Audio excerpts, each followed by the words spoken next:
Hello everyone, my name is Sam Childers and today I'm going to be giving you a guided tutorial through the intro to camera settings.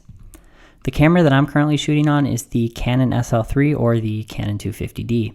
The Canon SL3 is a perfect camera to start with because it is on the lower end of the price spectrum and it can capture very high quality photos and video. Also, there are menu options so that you can have a guided view throughout the camera settings and functions.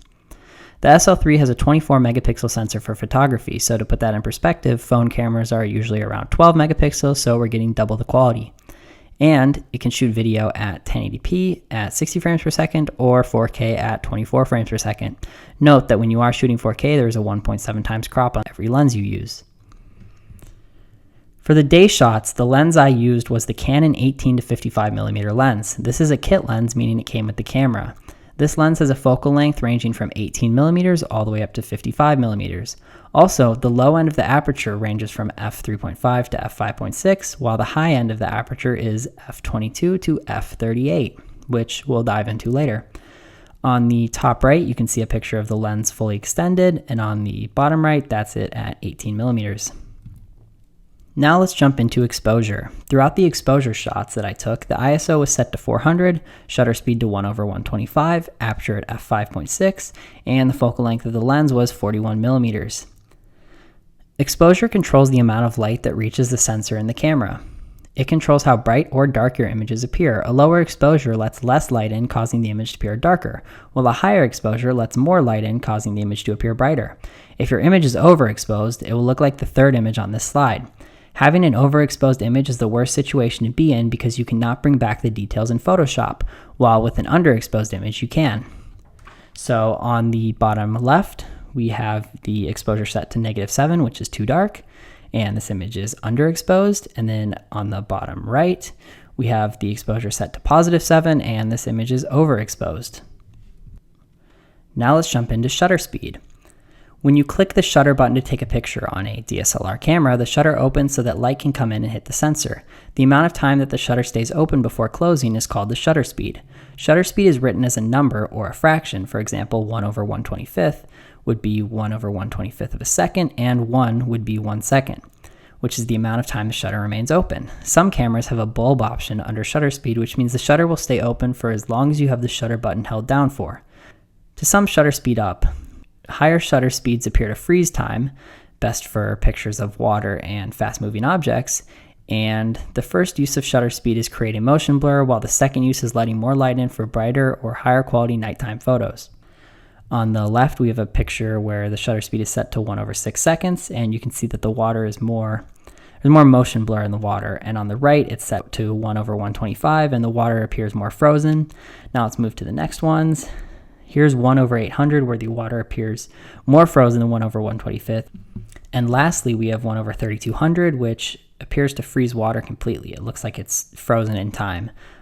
Just note that higher shutter speeds darken the image because light is not given enough time to come in and hit the sensor. And all the way to the right, we have a fun example at a 6-second shutter speed where you can write your name in the air with a flashlight. Next, we're going to talk about aperture or f-stop. Throughout my aperture shots, the ISO was set to 400, shutter speed 1/125, exposure at 0, and the focal length of the lens was at 41mm. Similar to exposure, aperture also controls the amount of light that hits the sensor. However, when the aperture setting is adjusted, a small ring closes tighter and opens wider depending on which direction the setting is moved in. Aperture is written as f over number. For example, f/5.6 can also be written as a fraction. Aperture is very helpful for capturing images in low light with higher quality results. Lastly, it affects depth of field. However, this use is not shown in these examples. So on the bottom left, we have f/5.6, which is the base aperture, so which is what you are shooting on in the daytime most often. And then at the right, we have an aperture set at f4.0. which is the lowest that the aperture can go on the 18 to 55mm lens. As you can see, this image is a little brighter. Here are some video examples of the aperture opening and closing as talked about previously.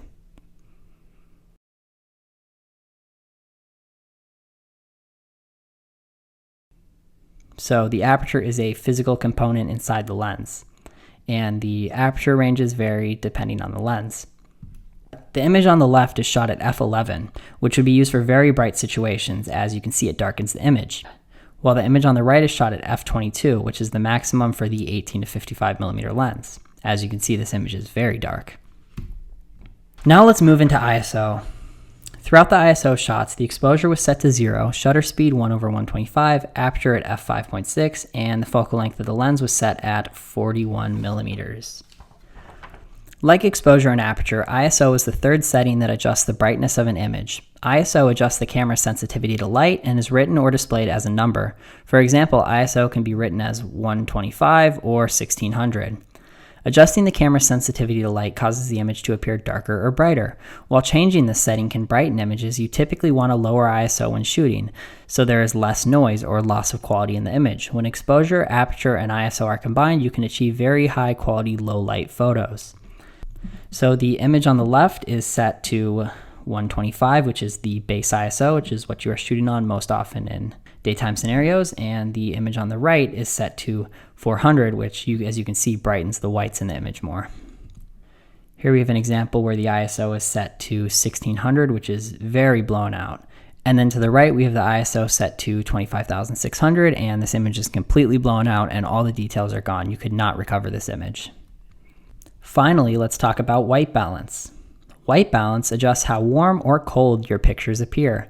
When you shoot with a higher white balance, the pictures will appear more cold or blue, and when you shoot with a lower white balance, the pictures will appear warmer or more orange or red. When you do not properly set your white balance, the white parts of the picture will appear a different color. In the upcoming examples, the snow turns to a blue color when the white balance is set too high, when instead the white balance should be lowered so the snow is the proper white color. Lastly, white balance is written in terms of K or Kelvin. Below, we have a diagram and a list displaying what you should set your white balance to depending on the situation. Throughout the white balance shots, the ISO was set to 160, shutter speed 1/125, exposure at 0, aperture at f5.6, and the focal length of the lens was set at 41 millimeters. As you can see, the image on the left is the control image where the whites are set properly, and the image on the right has the white balance set to 3200. As you can see, this makes the image appear warmer. Now the image on the left is set to 6000 Kelvin, which you can see makes the image appear a lot more cold or blue. And then the one on the right is set to 7000 Kelvin, which makes it appear almost completely blue. The lens I used for the night shots was the Canon 50mm lens. This lens is a prime lens, meaning unlike the first one, this lens has no zoom feature. The lowest the aperture on this lens can go is f1.8, which is very good for low light scenarios and which is why we chose it for the night shots. To recap, high shutter speeds freeze time while low shutter speeds create motion blur. Also, low shutter speed is good for low light photography. Throughout the shutter speed night shots, the ISO was set to 6400, the exposure was set to 0, the aperture at f5.6, and the focal length at 50 millimeters. The image on the left shows shutter speed at 1/125, which is the auto shutter, and as you can tell, you cannot make out any of the details in the picture. However, the image on the right, the shutter speed is set to 1/6 seconds, which starts to brighten up the image because more light is being let into the sensor. Now on the left, we have an image where the shutter speed is set to 0.8 seconds, which is giving the light adequate time to come in. This image almost looks like it was shot during the day. Now on the right, we have an image where the shutter speed was set to 8 seconds, and there's no jitter because I used a tripod. As you can see, this image is very bright. Now let's talk about aperture at nighttime. To recap, aperture controls the amount of light that hits the sensor. Aperture controls the opening and closing of a small ring inside the lens, and a lower aperture is great for low light photography.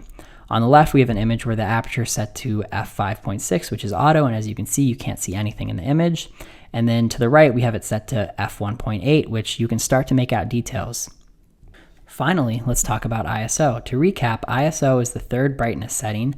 ISO is the camera's sensitivity to light. Adjusting ISO causes images to appear brighter or darker. And just keep in mind that as ISO goes up, image quality goes down, so you have to take advantage of aperture. Throughout the nighttime ISO shots, the exposure was set to 0, the shutter speed to 1/125, the aperture to f5.6, and the focal length on the lens was 50 millimeters. To the left, we have an image where the ISO was set to 25,600, which is the max. And then on the right, we have the same image after being brought into Lightroom and brightened. As you can see, all of the quality is gone, so this is where you take advantage of aperture. Here we have a combination of settings. To combine the settings properly for the highest quality low light photo, I needed a low shutter speed, low aperture, and high ISO. On the left, the ISO of the image is set to 6400, the aperture to f1.8, and the shutter speed to 1/20 seconds. And the image on the right, the ISO is set to 6400, the aperture to f1.8, and the shutter speed to 0.5 seconds. As you can see, the image on the left has a little bit more quality, where the image on the right is just brighter.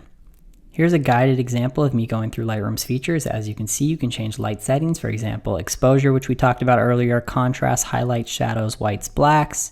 You can change color profiles to make it more warm or cool. You can add effects to add vignetting or dehaze. And you can distort or bend the picture. You can also crop the image to get the right aspect ratio, use the brush tool to add effects to certain places, add gradients to add effects to certain places, and you can create your own presets to edit images with a click. Here are 2 Lightroom edits that I did that are heavily reliant on the dehaze tool. The exposure was not brought up too high because it was set right in camera. The highlights were brought down to bring back detail. The whites were brought up to brighten the whites in the image, and the blacks were brought down to darken the blacks in the image.